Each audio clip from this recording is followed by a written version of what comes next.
important timeline here because we got to get done for the Lightning game because they're going to clinch it tonight. Nice shirt, Lisa. Yay, the Lightning!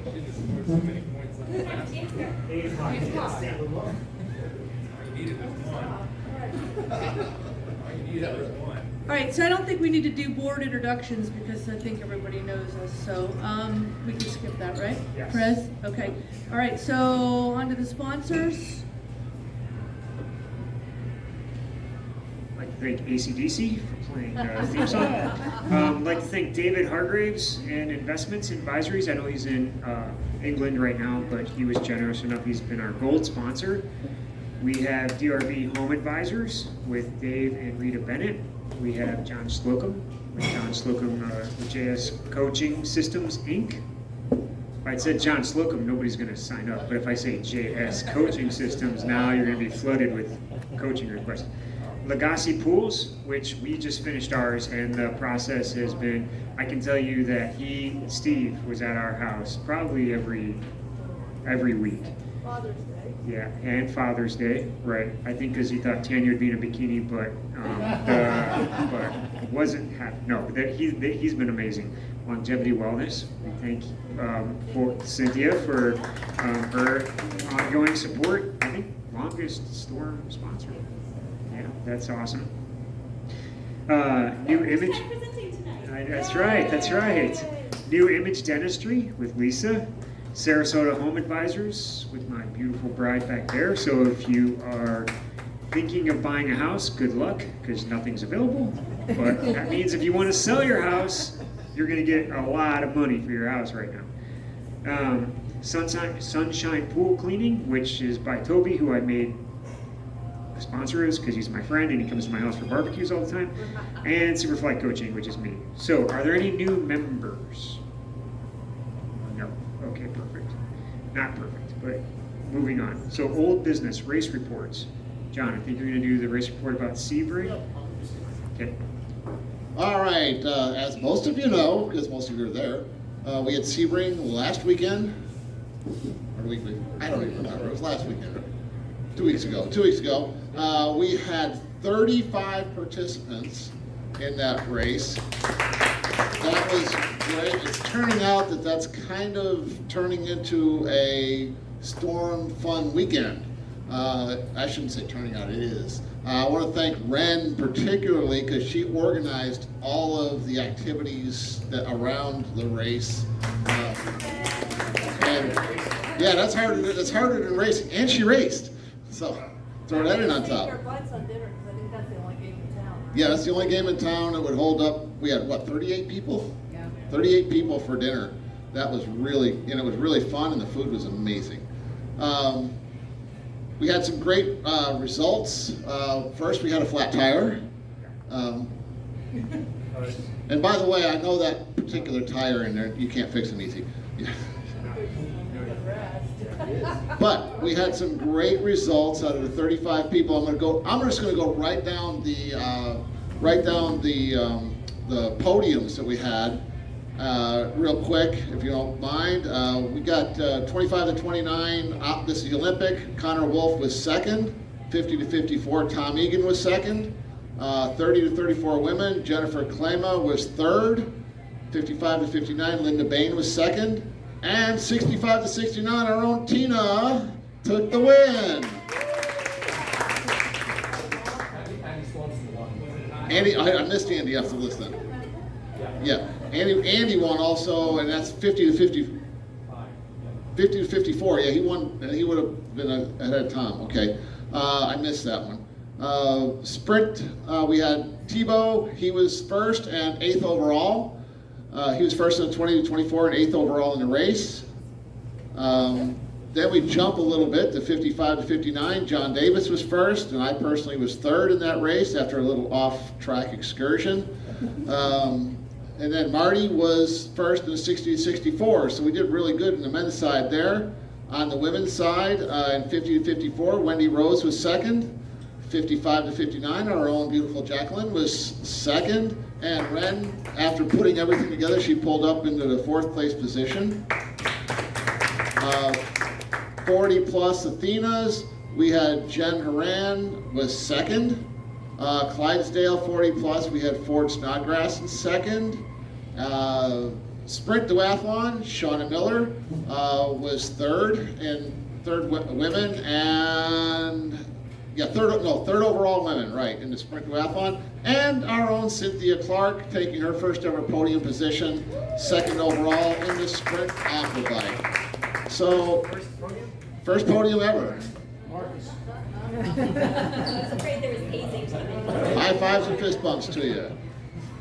So we had a great showing. Marcus, I missed you too. Sorry, Marcus, what did you get? He won the aqua. You won the aquabike. You won the aquabike, Marcus. I won the men's aquabike. Won the men's aquabike overall. Class women. Yeah, he got chicked by 2 women. You got chicked by 2 minutes. I'll tell you what, there's some women out there that can chick you hard. Let me tell you something. You gotta wear a suit now. Yeah, you gotta identify. No, I'm not going there. But that's it. That's our race report from Heartland. This Sunday we have mermen and sirens and mermen on Siesta Key Beach. That's one of our race series events. So Sirens and mermaids. sirens and mermaids. Mermaids. So- Mermaids. It's a race on Siesta Key Beach Sunday morning. It's mermaid. Thank you. Sirens is the man.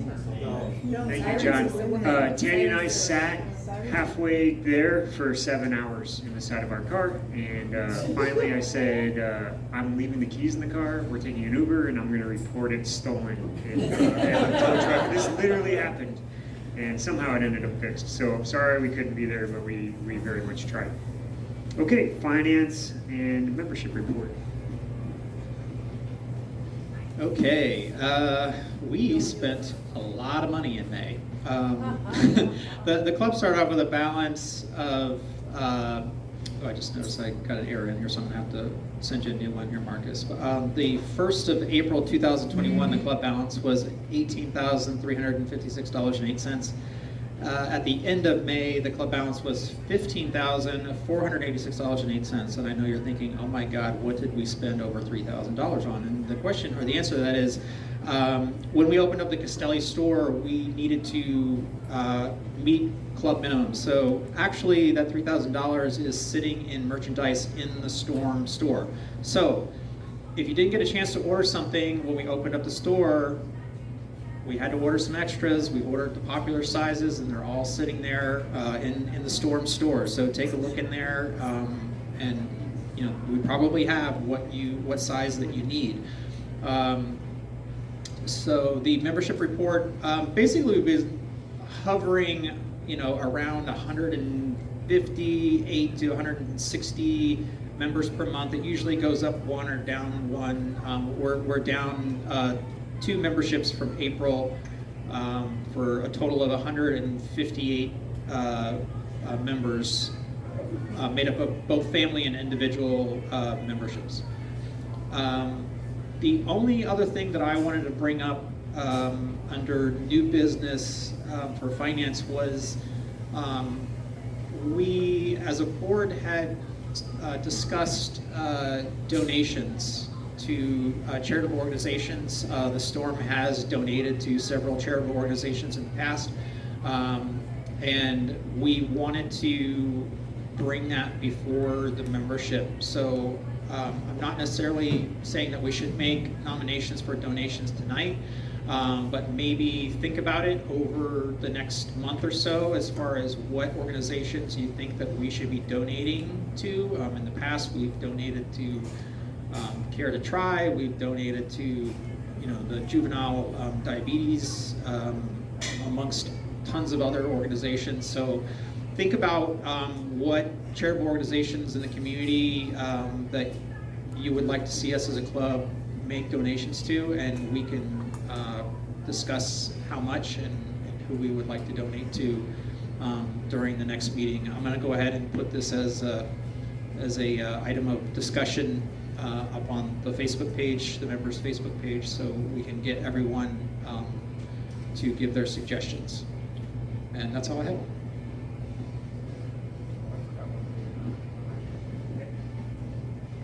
I did forget one thing in our race report. You see the banner over here. We did take second place in the Southeast region for our club championship. Hey, Brian, thank you for And we got Sharpies if you want to sign it through there. Thank you for that report. I think maybe what we need to do is July meeting, set up some time instead of a member spotlight or whatever to vote on some of those things.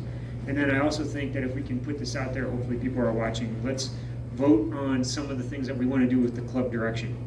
We want to grow the club membership. We have to, as a club, decide some of the things that we want to do. I think that we have to do more speaking engagements, more community stuff, more getting out there. If we don't want to do that, that's fine. We're going to keep treading water with our membership.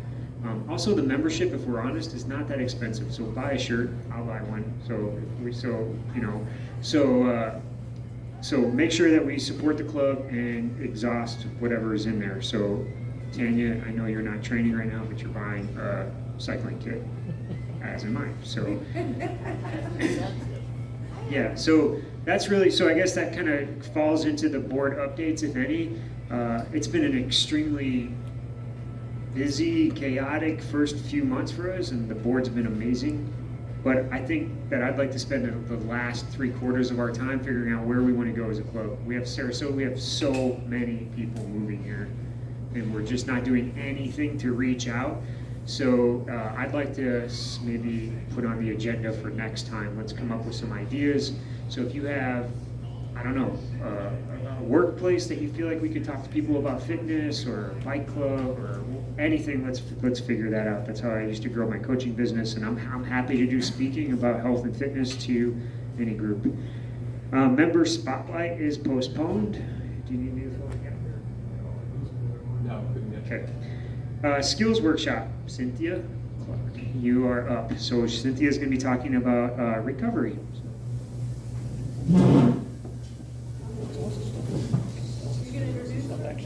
Yeah, I need to put this over here.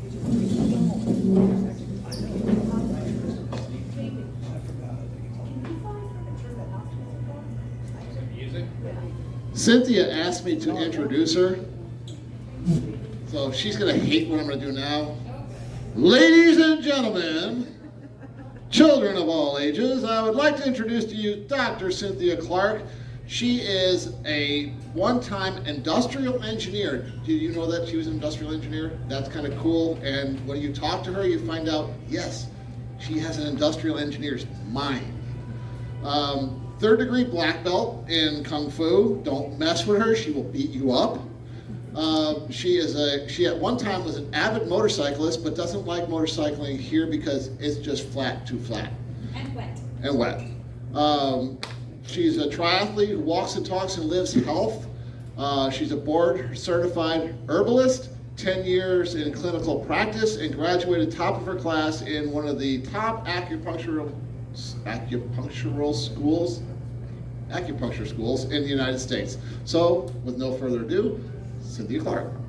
Thanks. Hi, everyone. Is there a mark? The mark is Right in front of Lisa's good. There, okay. So I have some notes. So I was actually asked to talk tonight about inflammation, and recovery is kind of the end of that. But I'm wondering if you know what inflammation feels like in your body. So this is going to be a participatory conversation. So what are I got this going on over there. What are some signs so that you have inflammation in your body? How do you know? Fatigue. Fatigue. Mm-hmm. Good. What else? Squeeze. Say again? Stiffness. Stiffness? Pain. Mm-hmm. swelling. Swelling. Yeah. Redness. Redness. Good. What else? Warm to the touch. Warm. Yes. Yes.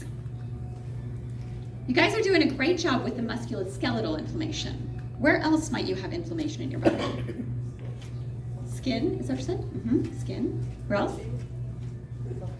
Soft tissue. Mm-hmm. Organs. Organs. Yeah. Tell me more about that. Bloated belly. Bloated belly. Right. Are triathletes susceptible to belly issues? Oh, never. Yeah, we have to eat all sorts of different foods for training than we might otherwise eat, and our bacteria might not be accustomed to that. Good. Where else might you experience inflammation? Say again? Blood. Mm-hmm. And there's a specific place I'm going, and you're right on track. So take it a little bit further for me. Lymph nodes, yep, lymph is one. Brain, yes. Anybody experience taper week or taper weeks anxiety? Where you say we have big heads when we get on the podium? I didn't say that. Brain swell.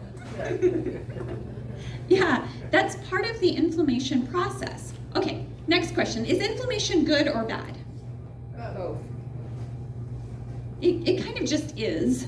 We need not pass judgment about it, except that in the short term, it's our body's repair and rebuild process. That's good. We want that. We work hard to break down our muscle, break ourselves down so that we can build more muscles, and then we grow and we get stronger. But when is it a problem? Chronic. When we're stuck in the repair and rebuild and we don't seem to be able to get completed. All right, there's one very popular thing that's an off-the-shelf remedy for repair and rebuild, for pain, and it actually interrupts the repair and rebuild process. It stops the body from recovering. Does anybody know what that is? Ibuprofen, right? Non-steroidal anti-inflammatories, known as NSAIDs. Do you know what other over-the-counter medications in this class might be? Aleve, yeah, naproxen sodium. Yep, so Motrin, Advil, Aleve. Interestingly and counterintuitively, unfortunately, these medications, while they stop pain, they also stop healing and recovering. So as John mentioned, I'm also an engineer, and an engineer going through acupuncture school has kind of some weird experiences. By the way, I'm just going to apologize. I realize my derriere is to you, and I haven't figured out a way around that and still be on the Nothing's inflated. mark. Well, I have to, there's this thing going No, on. they can move, so you don't. That's true, they could move, but they're not. So I'm just going to apologize and move on. So engineer going through acupuncture school, of course, the very first seminar that I go to, the guy that's giving the talk on lasers, I'm like there, right? Like, yes, lasers, cool. Well, this guy turned out to be a specialist in chronic soft tissue injuries. Same areas having problems over and over. And I'll never forget what he said in this seminar, which was that the way that he was, well, first of all, wherever we tend to get an injury, we tend to continue getting injuries there if they don't fully recover. Has anybody had that experience? Yeah, I got my trick knee or something, right? The way that he was healing this is he was using laser technology and what's called hard cross-tissue massage. Ren, you want to tell us what that is? Hard cross. Yeah, it's basically neuromuscular. Yeah, Yeah. and it hurts. You're crossing the fibers, so it's not smooth. It's not smooth, right. It hurts. Basically what we're doing is we're re-injuring the tissue in a minor way in order to prompt that repair and rebuild process to continue. Now, what was causing all of these chronic soft tissue injuries? Do you know? Overtraining. Oh, well, so this is the athlete speaking. Am I supposed to do something? Hand me the microphone for a second. Keep talking. Okay. So what was causing all these chronic soft tissue injuries was actually the use of NSAIDs. NSAIDs, non-steroidal anti-inflammatory drugs. And some really potent Champa. So it was the use of NSAIDs. So people would get injured, they would be in pain, they would take the Aleve, the ibuprofen, the Advil, and they would stop the repair and rebuild process. So, I think you're getting the message about the Advil and the Aleve. Is everybody, are we clear? Thank you very much.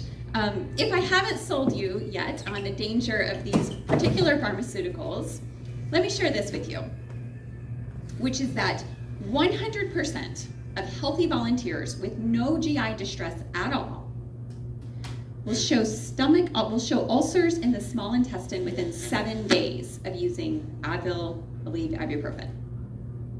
So what you are buying when you are buying the non-steroidal anti-inflammatory drug is you are buying a small intestine ulcer. Got it? And they don't say it on the label. I would like to know that I'm paying $12.99 and purchasing Advil and a small intestinal ulcer, because that's what you're buying when you're buying that. Okay, so then Now what we need to talk about is how do we fix these things? And what are the pitfalls? What are some of the things that might be going along? I've become very unpopular, haven't I? Like, is everybody in the room going, "Grrr, she's taking away my favorite thing"? Show of hands. You didn't say Tylenol. Yeah, well, okay, so Tylenol goes through the liver, and that's a whole other process, whole other problem. Definitely don't mix it with any alcohol. Is there ever a time that you should? No Tylenol. So Nope. Tylenol goes through the liver. What do Yeah. things go through? Nope. What was the question? Is there ever a time that you should take it? And the answer is no. Simply put. But only because there are better tools. I'm hoping you're gonna come up with some alternatives for information.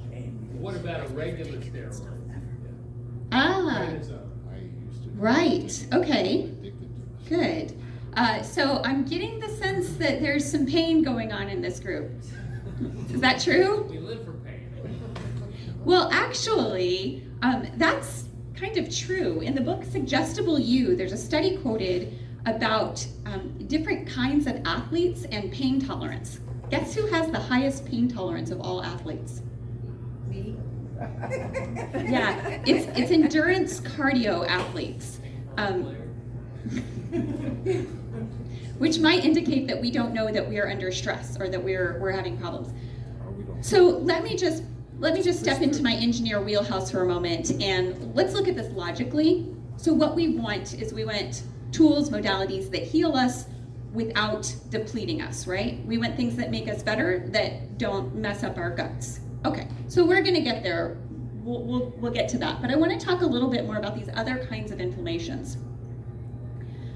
Because the inflammation we think of as coming from overuse, right? Training, and then we get injured, and then we gotta recover. But there's also the inflammation that comes from underuse.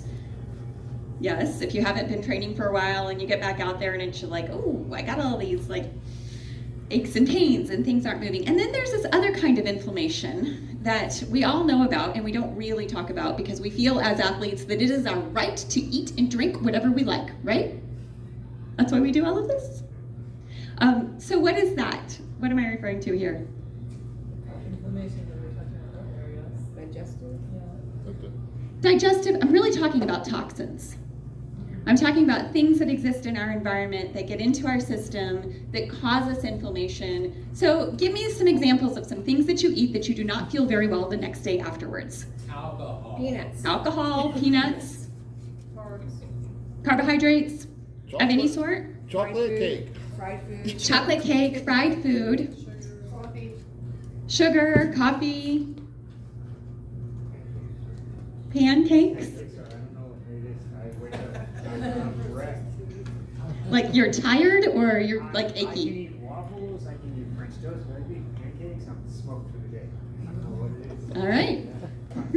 We have his kryptonite now. We're gonna feed Adam pancakes before every race now. That's, then you're gonna get third.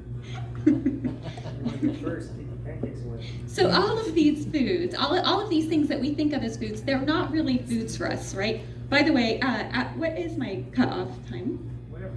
There's a lightning game I hear.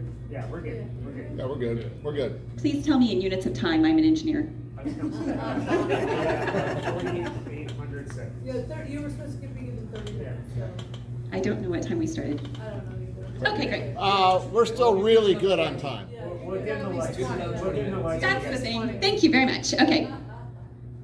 So these foods that we think of as foods, they actually hold a great deal of toxins. So what's the number one toxin that we have, that we use in America? Sugar. Pesticides. Sugar is one of them. Yeah, pesticides. Pesticides is where I'm going with this. Why pesticides? Are there times that your body needs sugar? Yes. Yes. Yes. Yes. Yes. Absolutely. You're triathletes. If you can get through race day without sugar, then I'm really impressed. Actually, I have a good friend of mine who's a long-term triathlete coach. She's a longtime USAT coach, lives in Hawaii, and so she's done many Konas, and she trains with many people that do Konas. And one year they decided to do an experiment with the vegetarians, the paleos, and the ketos for Kona that year. Guess who didn't finish the race? Any of them. Ketos. Yeah, the ketos couldn't finish the race. The people that did keto during the race could not finish Ironman that year. So you can do it at different times. You can do it in different ways, but on race day you need sugar. So you need sugar sometimes. Pesticides? Do you ever need pesticides? Nope. And they have a toxic buildup in the body. They always cause inflammation. Where do you get exposed to pesticides? Fruits, vegetables. Mowing the lawn. I was riding. Breathe it in. Swimming. I mean, This is true. I was riding once in Illinois and the pesticide plane came over me. Crop dusted me while I was riding. Oh. how'd you do after that? How'd you feel after that? I mean, I went to Kona. But I mean, like in the days And afterwards. water just rolled right off me, so I don't know. You grew a little thin. You grew a little thin. That's where the third eye came. Right. So it can be in all of these places. But if you buy organic fruits, if you buy organic vegetables, you're going to have a lot less exposure to it. You're going to get a lot more exposure to it when you eat out because you don't have control over where the food was picked from. And you're going to have a lot more exposure to it when you have things that have high fructose corn syrup in it. Because why? It's not natural. It's genetically modified corn, and it's concentrated high fructose corn syrup. So what is high fructose corn syrup in? Everything. Everything. Everything that's not organic. Want to hold that can up for me? That's why I have diet. Yeah. So Oh, yeah. Let's talk about what's in that one there, Adam. Okay, so those are places that you're going to get concentrated forms of it, and I just want to be really clear because as athletes, you need to be 100% clear that there are times that your body needs sugar, and types of sugar are good for you, and there is never a time that you need pesticides. So that's why it's really important to get clean forms of these things. As athletes, you get a little bit of grace because you have so much circulation, and this is really, really healthy and really, really good for you, that you can generally tolerate a little bit more toxins than the average person. But as soon as you stop moving, they build up more. And unless you're walking around with a little meter in your head going, I've had this many pesticides, I have this many pesticides, I have this many pesticides, then you're unlikely to really be aware of it when you come to something like taper week and you start feeling weird and jittery and achy because your body is trying to use that time to repair and rebuild. It's trying to strengthen you for the race, and it's happening at the same time that you're having carbohydrate cravings and you're probably thinking about loading for the race. So it's a time that it's easy for us to get into the inflammation game. Okay, what do we do for aches and pains? Yes, you're still waiting for me to get to that? Yeah, okay. I want to make sure I don't skip any steps. Oh, I do want to talk about this anxiety thing a little bit more because because this is why my Facebook account got shut down. I don't know if you know about this right now, but Facebook and YouTube have like the kibosh on natural health. You're like not allowed to say anything is connected to natural health. So I posted a video about anxiety and heart valves, and my account got shut down. So yeah, that's it. Pardon? Anxiety and heart valves. Functioning of heart valves, yeah. So the reason that I wanted to talk about this is because in my clinic, one of the tools that I use is called an endocardiograph machine. It's also known as the heart sound recorder. And it's an acoustic microphone that we place on the 4 different valves of the heart so that we can see the functioning of the heart as we go along. This is really important with athletes because quite honestly, weird stuff can happen. It happens from training, it happens from food, both lack of food and also weird food. So as your training increases, then you're often experimenting with different types of food that you've eaten before, or sometimes you're not getting enough nutrition, and your digestion can really affect how well your heart is working. And one of the ways that you experience how well your heart is working is through anxiety. Like if your anxiety is going up, it's a good sign that your blood is affected because you're not getting enough nutrients to your heart.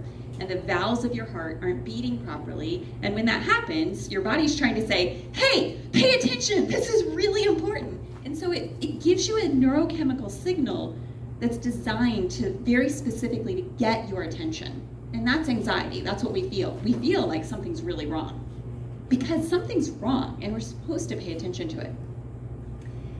Is it helpful if your heart is malfunctioning, if you are given a prescription for a selective serotonin reuptake inhibitor like Zoloft or something? Is that helpful? Does that sound like it's helpful? There's a problem with my heart. My blood isn't getting enough nutrients. So let's play with my serotonin. Does that kind of make sense? You skipped over what serotonin means. Serotonin is a brain neurotransmitter. But I mean, that's actually the point though, is that it doesn't, it's a bit of a non sequitur. A selective serotonin reuptake inhibitor, which is an antidepressant, is designed to keep your body from reuptaking serotonin. And this is what you're generally prescribed if you go to an MD that's not in our practice and say, I'm having anxiety, you'll get an anti-anxiety medication, which will be a selective serotonin reuptake inhibitor. And the problem with that is that it never addresses the nutritional deficiency that's causing you the weak heart valves in the first place. So that's a type of inflammation that you probably aren't aware of, you might not have known about. And what I find with my athletes is that when we correct this nutritionally and also through acupuncture, that both their experience with performance and also anxiety significantly change and significantly reduce. Their pain decreases, their times increase, and the race day gets to become the victory lap that it was designed to be, rather than, oh no, everything's gonna go downhill and I'm really worried about this race and I'm really anxious. Okay, so you would like to hear about natural ways to reduce inflammation, is that right? It's like, I've been waiting for this, you've been there, I keep talking about all this other stuff. Okay, so what are some of your favorite ways, natural ways to reduce inflammation? What has worked for you? Massage. Ginger. Good. What? Ginger, turmeric. Ginger, turmeric. Anything else? Sleeping. And Voltaren. heat. What was that? Voltaren. Voltaren? What's that? Inflammation gel. Oh, okay. Arnica. Arnica. So homeopathic. Yep. Did you say something? Heat. Ice. Ice. CBD. CBD. Rice. Rice. Or mice. Nice. Movement ice compression elevation. Yeah. I just thought you were talking about eating a mouse. Ah. The mice crawl on you, they break out. That's awesome. Right. All of those things can be really good. On the herbal side, the ginger and the turmeric, those are warming and heating. So if you have inflammatory conditions, they can be helpful if it's the right diagnosis for you. If it's not the right diagnosis for you, it can actually move the microbiome in the wrong direction. So other forms that some of the pros use, or some of the elite athletes or people who invest in their health, some of the tools that they use, show of hands, anybody's heard of infrared sauna? Yeah, a couple of people. Sorry, I have to put my hand up for a wall. Yes. John's like, I love this. I love having an athlete who's got a recovery clinic. That's the best thing in the world. I did something like that with mud. With mud? Yeah, they used mud first. Yeah, so You were like in this tent. It was like a sleeping bag kind of thing. Covered.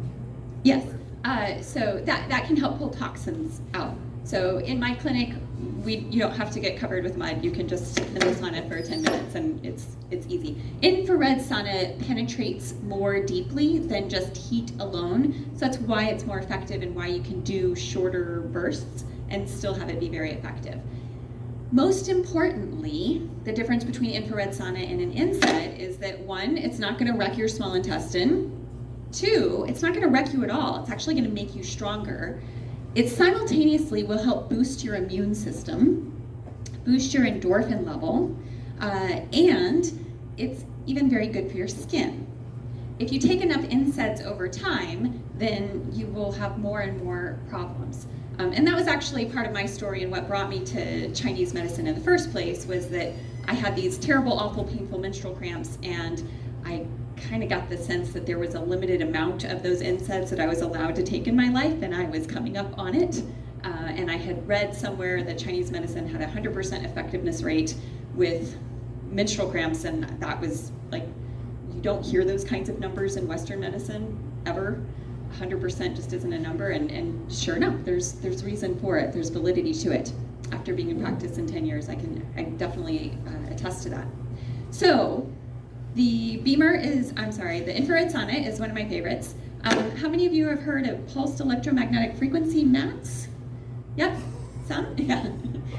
Good. So this is a NASA technology that it's wildly cool. You lie on the mat and it actually increases your circulation. So it's like getting all of the benefit of the movement that comes from exercise without having to move. So without putting wear and tear on the body, but still increasing the circulation.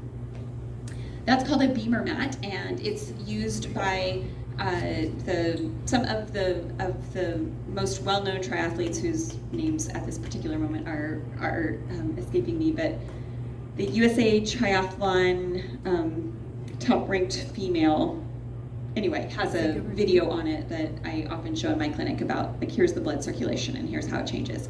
So that one's really cool. And then my third favorite one is one that I picked up at Ironman this year, which is the intermittent pneumatic compression legs, which is where it squeezes one grouping at a time at different pressure levels and different settings. And what this does is it helps increase lymphatic flow and cardiovascular flow. Again, all of these are designed to strengthen your body and to strengthen your ability to recover yourself. So it makes you stronger over time rather than weakens your digestive system. Okay, what questions do you have? So that's a Normatec booth we got, right? There's different brands. But the Normatec. Yeah, That's an example of one of the brands, yep. Is that something that you could do on a daily basis or as needed? I usually find immediately after race, usually athletes need it about 3 times that week. And then periodically throughout training, once or twice a week is fine. How long? Well, the compression legs, they all only have one time setting. Like a cycle. So 15, it's 15 the setting is not in units of time, but rather in pressure. So you might choose level 1, 2, 3, or 4 for the amount of pressure, but the time unit on the compression legs is always the same. So does it have to treat your lower body? They have, so usually it's the lower body. They do make them for the arms also. In my clinic, legs are great, so we focus on that. And I use this for everything. I use this to reverse conditions, not just for athlete recovery, which is what we're talking about here tonight, but actually it's my favorite thing to reverse congestive heart failure in combination with the right nutrition and the right supplements. These are incredibly powerful tools that are incomparable to the results that we get with any other methodology in the actual healing. Good. What other questions do you have? What do you do if you have it? What do you do if you have a headache? Oh yes, that's a great question. And really that has to do with where is the headache coming from? Why do we have the headache? So, for example, I brought my little chart of my healing process here. This is what we use in clinic.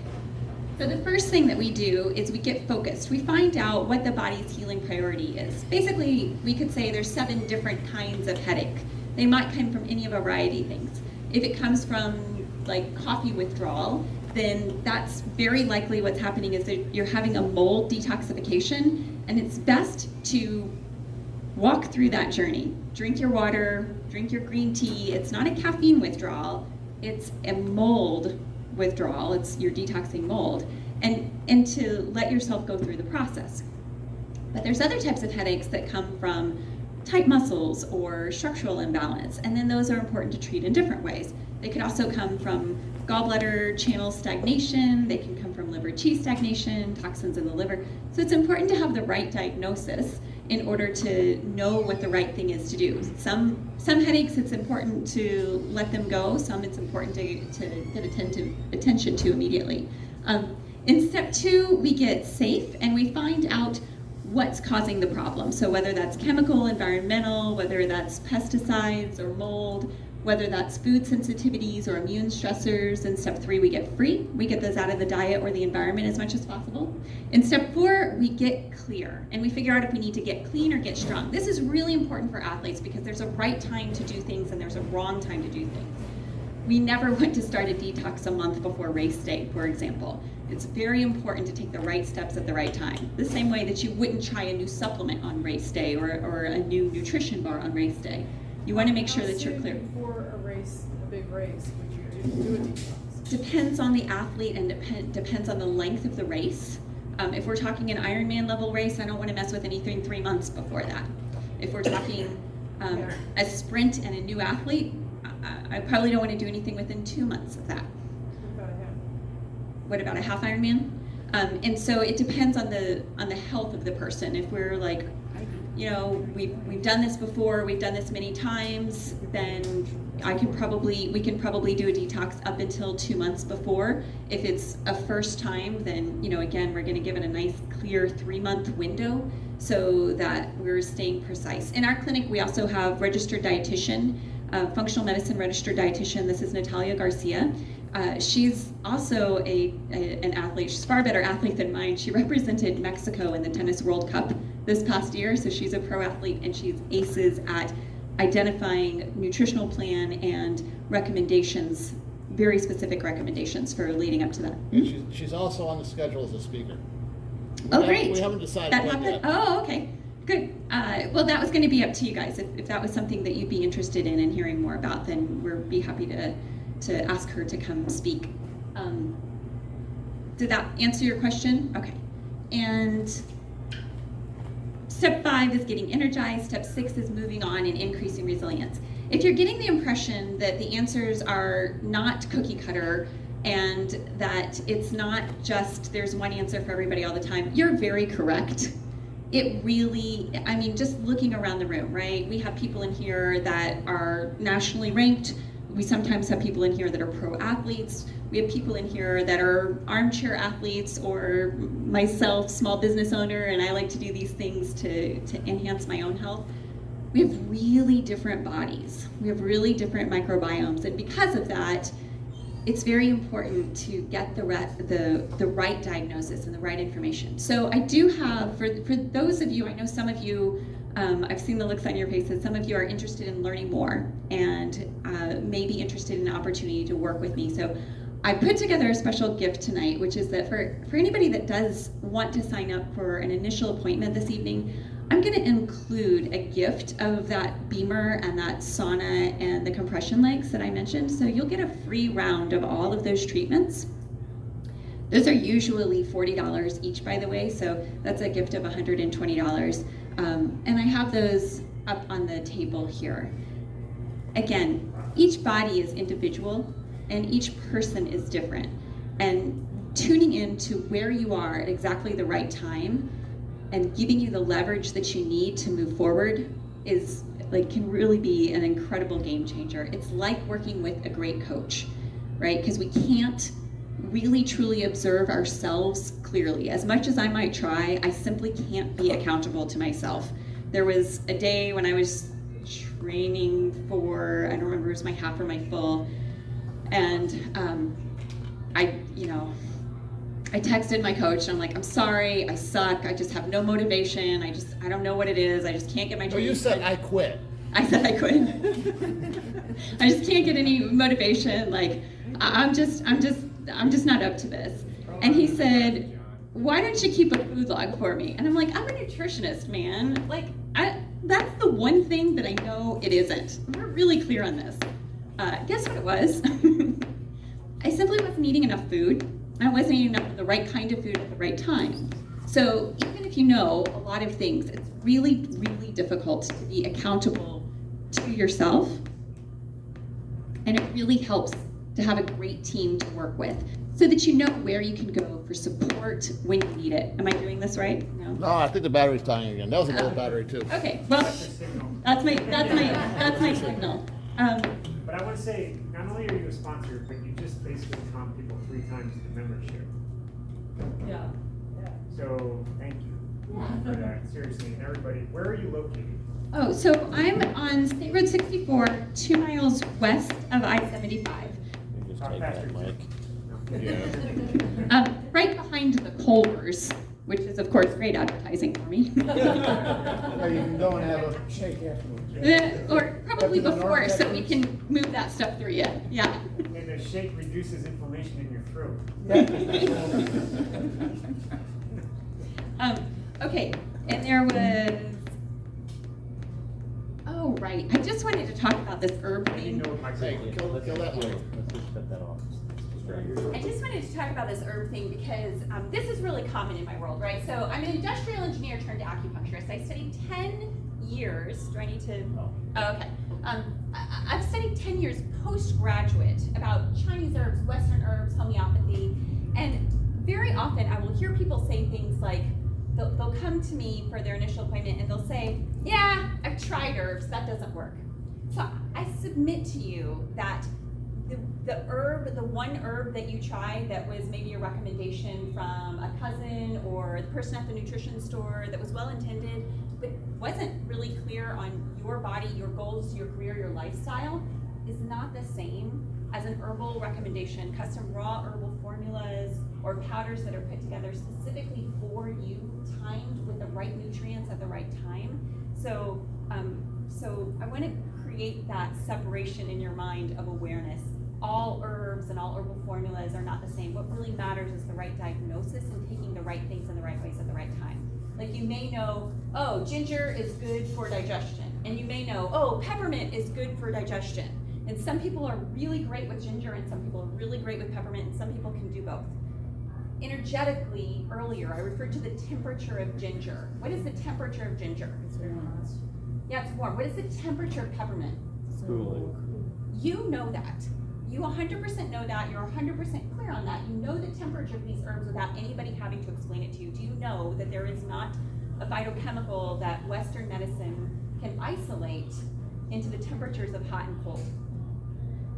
So there are some medicines that are still beyond our reach of Western medicine testing and understanding. And I speak this from an engineer. So there's a lot of knowledge that is incorporated into the study and the correct diagnosis and the correct application of herbs. So, I'll allow you to dismiss the thought of, oh, I've tried an herb, it didn't work for me, I have to go on prednisone. Prednisone is basically like dried ice. It's going to freeze it, and it's going to keep everything frozen. It's not ever going to take away the root cause. Whatever's causing the inflammation is still there, and prednisone is very good at gunking up the rest of the system. It is also, as steroids, all steroids thin your skin. This both means the skin on the outside of your body. It also means the skin of your organs. It suppresses your immune system. And we've all become more aware in the past year and a half how important our immune system is, right? Okay, so when you're thinking of choices, then try to prioritize, try to look for the options that are the most healing, that bring your bodies back online, and that give you the most health freedom. In our clinic, we have our saying that we practice medicine with integrity. Everything that we ever prescribe is designed to bring you back online and make you stronger over time. It has side benefits rather than side effects. And we also, our goal for everyone is health freedom. We want you to be able to enjoy the most out of life and do more and more of what you want to do, rather than to have to rely more and more upon prescriptions or surgeries as you get older. Has this been helpful to you? Yes. Okay. Would you like for me to pass around the slips to take advantage of? That's awesome. Okay. Also, I have prizes, which. Okay, so tell me why NSAIDs are not a good fit for you. They don't allow you to heal. Intestinal ulcer. Winner, winner, chicken dinner. This is my favorite super yummy antioxidant drink. I love it. I use that as pre-workout. It's John's favorite one. Good.